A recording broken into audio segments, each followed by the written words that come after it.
Twyfel is maar iets wat baie gelowiges ongemaklik laat voel. Ons dink dikwels dat ware geloof geen ruimte vir vrae laat nie.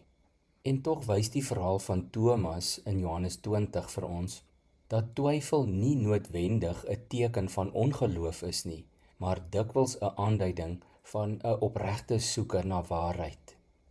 Thomas, ook genoem Didimus, wat tweeling beteken, was nie teenwoordig toe Jesus na sy opstanding die eerste keer aan die disippels verskyn het nie.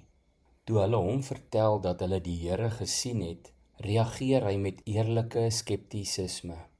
Hy wil self die merke van die kruis sien en aanraak voordat hy sal glo. Hierdie reaksie diskwalifiseer hom egter nie as 'n disipel nie. Inteendeel, Thomas was 'n loyale volgeling van Jesus.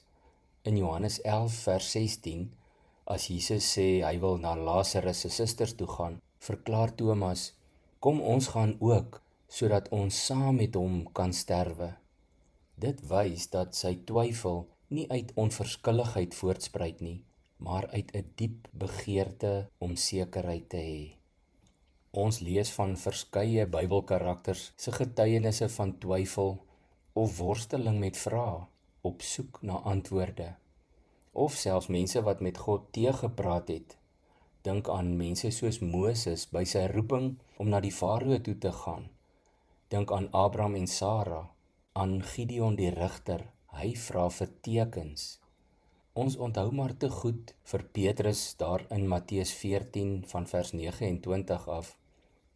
Petrus het uit die skuit geklim, op die water begin loop en naby Jesus gekom. Maar toe Petrus sien hoe sterk is die wind, het hy bang geword en begin sink en uitroep, Here, red my. Dadelik het Jesus sy hand uitgesteek, hom gegryp en vir hom gesê, klein gelowige, waarom het jy begin twyfel?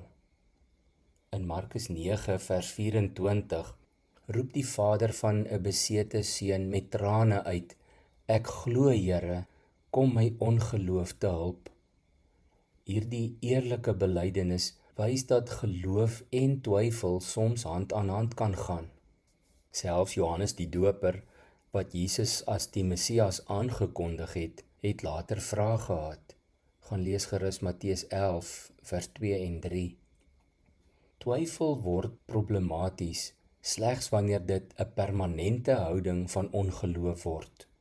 Wanneer dit iemand se identiteit word of die grootste deel van sy lewe beslaan. Wanneer dit egter lei tot 'n soeke na waarheid, kan dit juis 'n wegspringplek vir geestelike groei wees. Jakobus moedig gelowiges aan om wysheid van God te vra wanneer hulle onseker is. Hoofstuk 1 vers 5. Thomas se verhaal herinner ons daaraan dat God nie deur ons vrae bedreig word nie. Hy nooi ons om eerlik na hom te kom met ons onsekerhede. Ware geloof is nie blind nie. Dit is gegrond op die werklikheid van Christus Jesus se opstanding, op sy beloftes en sy teenwoordigheid. Kom ons bid saam. Here, dankie dat U my twyfel verstaan. Help my om my vrae na U toe te bring en om in my soeke na waarheid 'n dieper geloof in U te vind. Amen.